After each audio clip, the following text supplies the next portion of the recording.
pessoal, Viver Bem de hoje está começando aqui na tela da TV Unifev. Eu estou recebendo no nosso programa a doutora Michele Whiteman, que é fisioterapeuta e sexóloga. Doutora, muito prazer, seja bem-vinda, viu?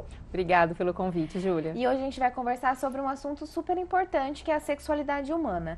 E eu já começo te perguntando, doutora, o que é a sexualidade? Sexualidade é um termo mais abrangente, né? E significa que nós, como seres humanos que somos, nós desenvolvemos a nossa sexualidade desde a concepção e ela vai se desenvolvendo ao longo da nossa vida até a gente chegar na fase adulta e na velhice, né? A sexualidade humana é a forma como a gente se expressa, é a forma como a gente lida, né, com os afetos e os relacionamentos, faz parte da personalidade integral de cada um. Então, ela não se restringe apenas à prática sexual, né? Ela é um termo bem mais amplo, que aborda questões do relacionamento nosso com o mundo, não apenas o relacionamento homem-mulher, mas o nosso relacionamento com os amigos, com a família, com os filhos, né? É um termo bem mais abrangente. E qual que é a diferença entre sexo e sexualidade? Sexo é uma das partes que integra a sexualidade. Então, sexo é a prática, né? É aquilo que a gente pratica, né, com as nossas parcerias. É uma das formas da gente expressar a nossa sexualidade. Mas a gente expressa a nossa sexualidade de várias outras formas, né? Assim como eu disse, os nossos relacionamentos de uma forma geral com as pessoas que a gente convive é uma forma da gente expressar a nossa sexualidade também, né? Justamente pelo fato dela ser um termo mais abrangente, por ela fazer parte da pessoa que nós somos. Então, tudo aquilo que a gente vê, que a gente ouve, que a gente estuda, todas as relações interpessoais que a gente tem ao longo da vida, é um exercício da nossa sexualidade. E o sexo é uma das partes, né? É uma parte que integra, mas são coisas diferentes. E como que é esse desenvolvimento da sexualidade humana? A sexualidade humana, ela se desenvolve desde o nascimento. Então, a partir que o bebê, né, do nascimento do bebê, e ele tem contato com o mundo externo, ele já está desenvolvendo a sua sexualidade. Num primeiro momento, que a gente chama de primeira infância, que é do 0 aos 3 anos, a relação principal de desenvolvimento é do bebê com a mãe, né? Não que o pai não faça parte, né? Ele também é parte integrante desse desenvolvimento, mas nessa primeira infância, o vínculo que a mãe tem com o bebê é um vínculo muito forte, especialmente por conta da amamentação. Então, é ali que começa esse desenvolvimento, né? E esse desenvolvimento da sexualidade foi descrito primeiramente por Freud. Ele que trouxe esse conceito da sexualidade, ele que desenvolveu a teoria da sexualidade, que foi um escândalo na época dele, porque ele trouxe o conceito desse desenvolvimento psicossexual da infância. E quando a gente fala infância, primeira infância e sexualidade... Todo mundo assusta, Todo né? mundo fica de cabelo em pé, porque acha que a criança, ela... Vai ser estimulada. Né? E não é isso, né? Então, desenvolver a sexualidade é o indivíduo desenvolver-se, é desenvolver a sua própria personalidade. Sim. Então, tudo aquilo que a criança absorve no meio... E o primeiro ambiente onde ela se desenvolve é na família, isso vai fazer com que ela, né, desenvolva a sua sexualidade de forma positiva ou de forma negativa. E essa é a questão da educação sexual na infância, né? Que é muito importante, né? Sim, né? Quando a gente, entre aspas, levanta a bandeira da educação sexual, a gente não quer com isso estimular precocemente que a criança tenha contato, né, com a vida sexual, certo. Que, como eu coloquei para vocês, é diferente de sexualidade. O que a gente quer, especialmente na primeira, segunda e terceira infância? É preparar essa criança para que, principalmente, não ocorra, por exemplo, casos de abuso, que é tão comum, infelizmente, sim, e que a maior incidência de abuso em crianças ocorre no seio familiar. Dentro de casa. Dentro de casa, com pessoas extremamente próximas. Então, quando a gente fala de educação sexual, o que a gente quer ensinar para as nossas crianças, primeiro ponto, a se protegerem, né? A terem um canal de comunicação com os pais aberto para que elas possam se comunicar em relação a isso, para que elas não fiquem com medo, que é muito do que o abusador acaba fazendo, né? Ele acaba fazendo uma pressão psicológica e a criança, ela não tem ferramentas ainda emocionais para lidar com essas questões. Então, nessa primeira infância, primeira, segunda e terceira infância, nosso principal, assim, objetivo com a educação sexual, primeiro, é que essa criança se desenvolva, que tenha autonomia, que pratique o autocuidado, que goste do próprio corpo, porque isso é importante na sexualidade, né? O ponto principal para a gente ter uma vida sexual satisfatória ou saúde sexual é a gente se aceitar como a gente é, né? Com todos os defeitos e com todas as qualidades que cada um de nós temos. Então, primeiro é reforçar esse autocuidado, autohigiene, esse amor próprio, né? E depois prevenir essas situações que infelizmente acabam acontecendo. E esse abuso, né, sexual, ele também é mais incidente na infância do que na adolescência, por exemplo, que o adolescente já está um pouco mais preparado, já entende, a criança não. Então, a nossa ideia não é estimular, pelo contrário, né, uma criança que é exposta precocemente a vídeos com conotação sexual, ela já está sofrendo uma violência sexual. Então, vou dar um exemplo bem típico. Pais que namoram com a criança dormindo, isso é considerado na lei como abuso sexual. Então, vai muito além das questões que a gente acaba debatendo no dia a dia. Sim. E por isso a gente tem esse cuidado e por isso que a gente, cada vez mais, né, nós profissionais da área da saúde, nos preocupamos em oferecer essa educação sexual precocemente, para que principalmente a gente proteja essas crianças. Certo. E falando sobre o sexo em si, quais são as principais queixas dos homens e das mulheres? Primeiro que queixas sexuais são extremamente incidentes, né? Então há uma prevalência muito alta, tanto para homens quanto para mulheres. Aqui no Brasil tem um estudo recente que diz que metade de nós, homens e mulheres, em algum momento da nossa vida, vamos ter alguma disfunção sexual. Então, é bem comum.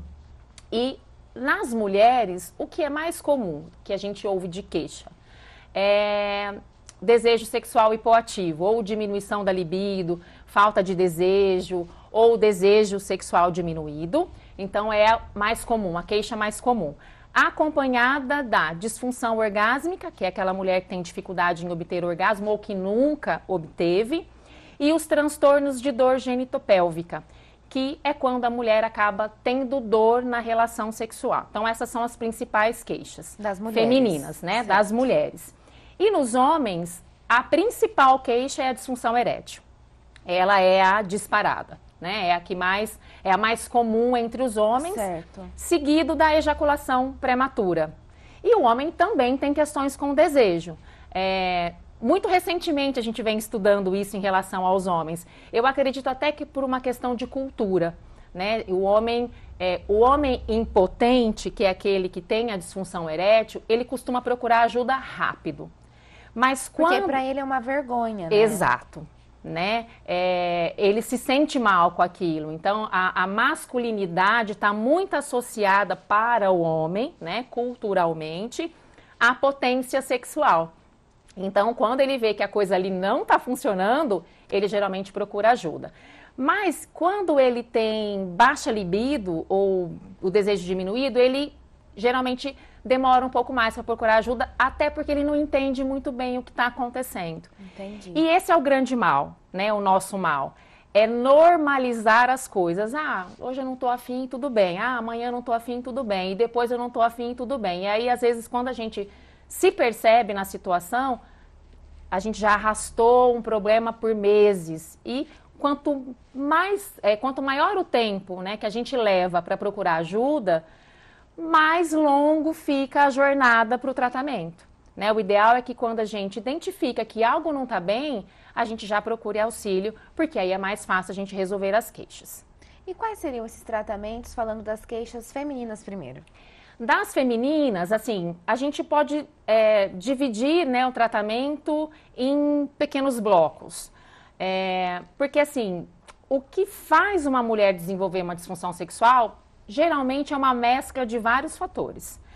Então, dentre esses fatores tem o psicológico, o emocional, pode ter alguma questão física, hormonal, principalmente, pode ser por conta de um trauma.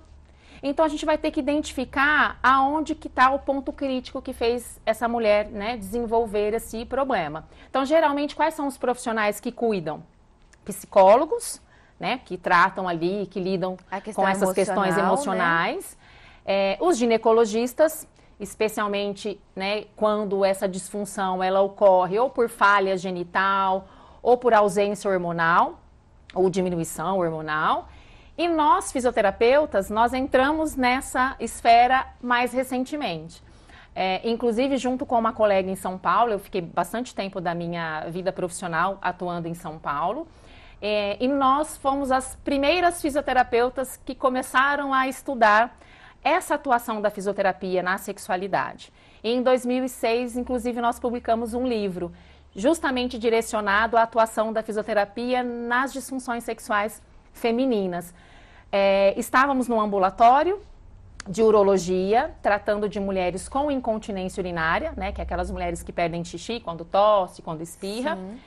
E os exercícios que a gente ensinava para essas mulheres começaram a nos trazer relatos de melhora na vida sexual. Então, do tipo, doutora, aqueles exercícios que a senhora me ensinou, de apertar e fechar a vagina, eu percebi que depois que eu comecei a fazer, eu tive mais prazer, eu não tinha orgasmo e passei a ter, ou eu passei a ter mais vontade, a minha vagina começou a lubrificar mais. E aí a gente falou, opa, tem alguma coisa aqui que a gente está fazendo que também está melhorando, né, essa qualidade de vida sexual. E aí a gente foi estudar, foi quando eu me especializei, a Mara também junto comigo, nós fomos fazer o curso, né, de sexualidade humana. E hoje nós sabemos que a mesma musculatura, que é a musculatura do assoalho pélvico, que participa da função urinária, né, mantém a gente ali continente, mantém a nossa bexiga no lugar, que participa da função evacuatória, também participa da função sexual. Então, se eu tenho uma musculatura fraca, a minha resposta genital também fica ruim. E com isso eu posso ter menos desejo, eu posso lubrificar menos e eu posso ter menos orgasmo. Então, aí que veio a atuação da fisioterapia. Então, são essas três frentes de atuação. Qual que é a condição ideal? A condição ideal é que a gente pudesse trabalhar em parcerias, né? Que fosse uma equipe, de fato, multiprofissional a acompanhar essa mulher com disfunção. Mas na ausência de uma equipe, são esses três profissionais que uma pessoa pode procurar. É claro que o fisioterapeuta não é qualquer fisioterapeuta. É um fisioterapeuta que tenha a formação em sexualidade, né? Da mesma forma que o ginecologista, não são todos os que têm também a formação em sexualidade. Então, são profissionais que precisam ter uma formação específica. Certo. Porque as questões que a gente adentra em relação à sexualidade são muito específicas. Então, são profissionais que precisam ter essa habilitação. Em relação à queixa feminina, essa mulher ela também pode se queixar porque ela não se conhece, né? Não conhece o próprio corpo. Como que funciona isso? Essa é a grande questão, né? Então, culturalmente, homens e mulheres tiveram a sua sexualidade estimulada de forma muito diferente. Então, culturalmente, o homem teve a sua sexualidade super estimulada. E nós, mulheres, a gente sofreu o oposto disso. Então, quando eu mencionei a importância do desenvolvimento da sexualidade, especialmente ali na primeira, segunda e terceira infância, é justamente sobre isso que a grande maioria dos problemas na vida adulta vão acontecer, por falta de conhecimento. Só para a gente ter uma ideia, teve um estudo que aconteceu, se não me engano, com mais de 14 mil pessoas. E era para nomear as estruturas da vulva. 60% não sabiam nomear. Não sabiam onde que era a uretra, não sabiam onde estava o clitóris, não sabiam onde estava a entrada do canal vaginal. Porque culturalmente nós mulheres não fomos estimuladas a nos tocar. Sempre nos foi proibido. Então, quando uma menina colocava a mãozinha né, na vulva, as mensagens que a maioria de nós ouvimos foi: tira a mão daí, não pode, é feio, é sujo. Só que a gente não tem ideia que todas essas informações negativas, elas ficam guardadas lá no inconsciente. E quando a gente chega na fase adulta, toda essa informação negativa acerca da sexualidade que está lá guardadinha, vem à tona. E aí é onde a maioria dos problemas acontecem. Então, a disfunção orgásmica, por exemplo, a maior causa dela é justamente essa falta de conhecimento. Dessa mulher não saber o que ela tem, não saber quais são os pontos do corpo dela que ela sente prazer, né? O toque é fundamental. A gente não está aqui estimulando nada, mas conhecer o próprio corpo é fundamental. Como é que eu quero que o outro me dê prazer se eu mesma não sei aonde em mim é gostoso? Né? Eu sempre brinco no consultório que a parceria não tem bola de cristal. Né? É necessário haver uma comunicação entre as parcerias. O casal precisa verbalizar um para o outro o que gosta e o que não gosta. Mas para a gente poder ter essa, né, essa comunicação e essa conversa, a gente precisa se conhecer. Certo. Doutora, a gente vai dar uma pausa rapidinho para o intervalo, mas não sai daí não que a gente já volta, viu?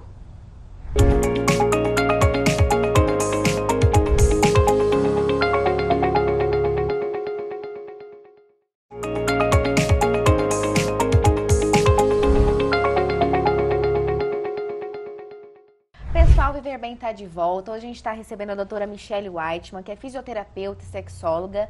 A gente terminou o primeiro bloco falando sobre a questão do orgasmo feminino. E eu queria perguntar para a senhora, doutora, como que as mulheres reconhecem? Porque muitas delas não sabem como é um orgasmo, né? Aí tem muitos mitos e crenças, né, que envolvem essa questão do orgasmo. Primeiro que a fisiologia do orgasmo ela é igual para homens e para mulher. E para as mulheres, é a mesma coisa. Fisiologicamente, é o mesmo mecanismo. Porém, qual que é a diferença? O meio é como a gente atinge esse orgasmo. Então, é muito comum a gente encontrar, principalmente né, nas redes, informações diversas. Algumas são de fato verdadeiras e outras são mitos.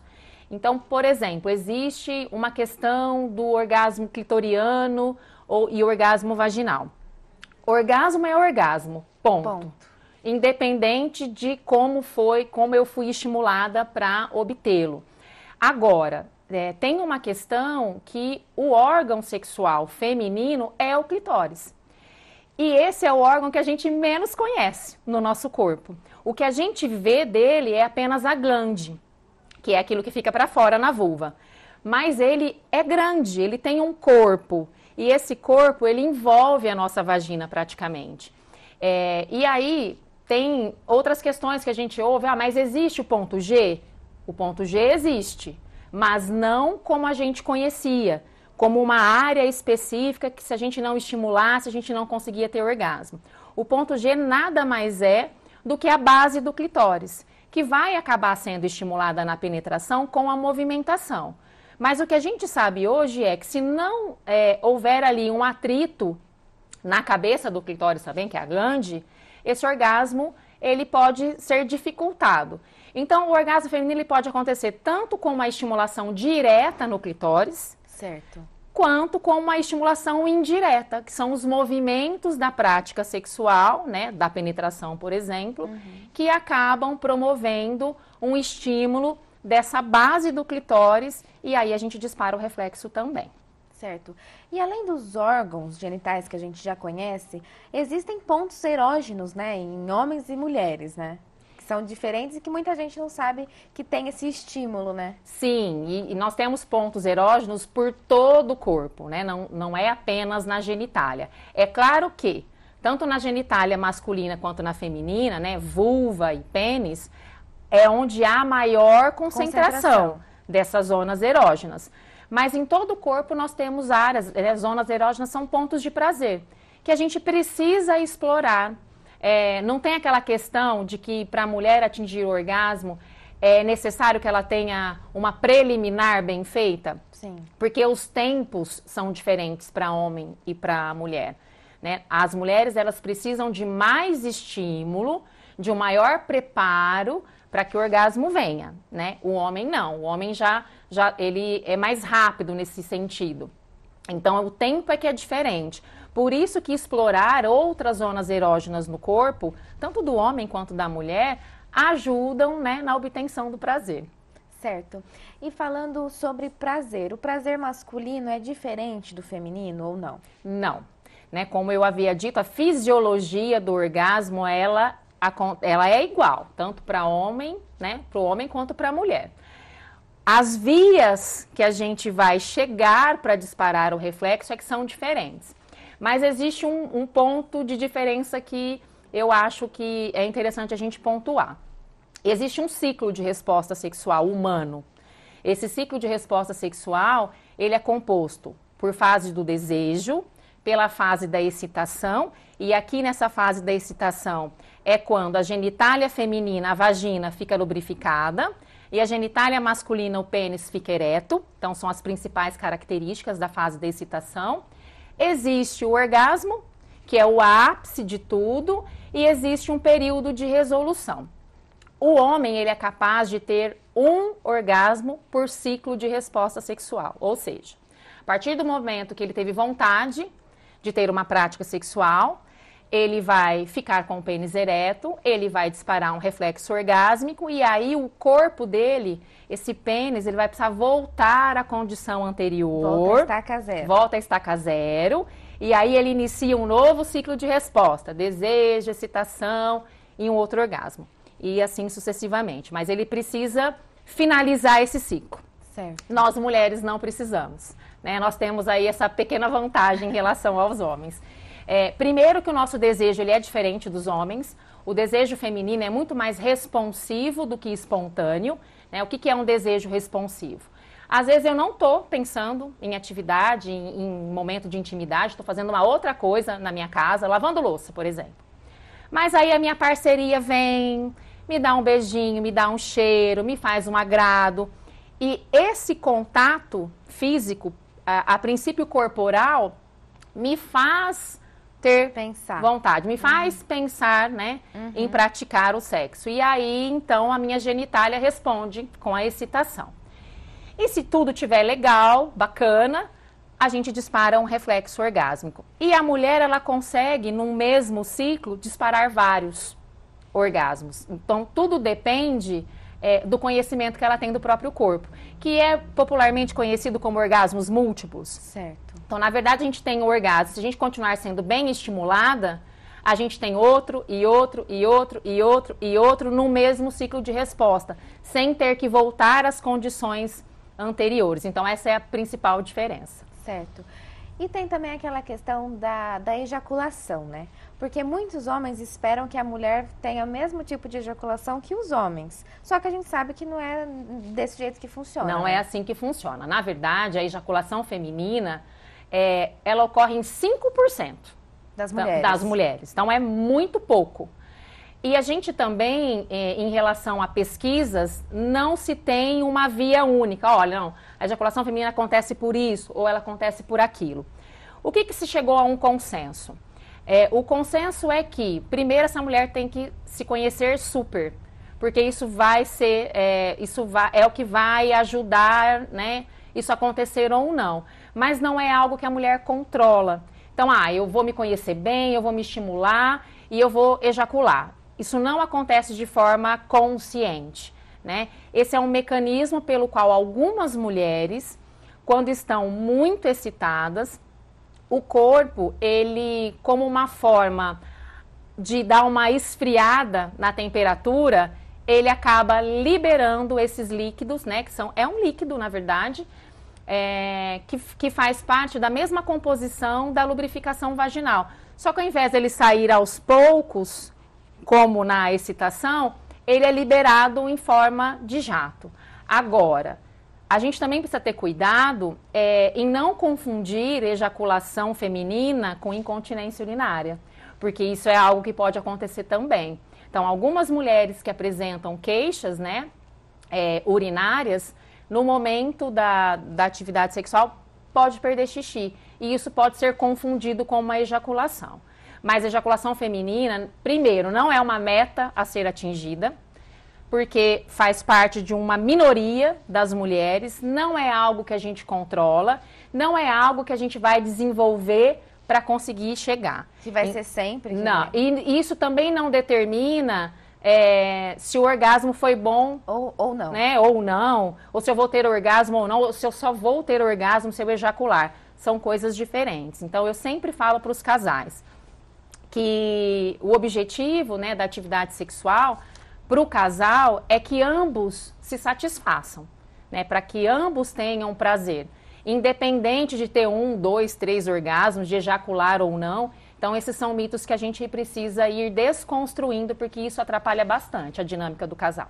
A gente sabe que conforme a idade vai avançando, existe uma questão de normalizar a falta de desejo sexual, de atividade, de prática sexual. Como que funciona isso? Porque mulheres e homens continuam sendo mulheres e homens mesmo com 50, 60 anos, né? Exato, exato. O que a gente sabe é que as disfunções sexuais, num primeiro momento, elas são mais comuns após os 40. Tanto para homens quanto para mulheres. Às vezes por motivos diferentes, mas há questões hormonais que também interferem. Mas também há questões de estresse, de trabalho, de filhos, tudo isso acaba influenciando.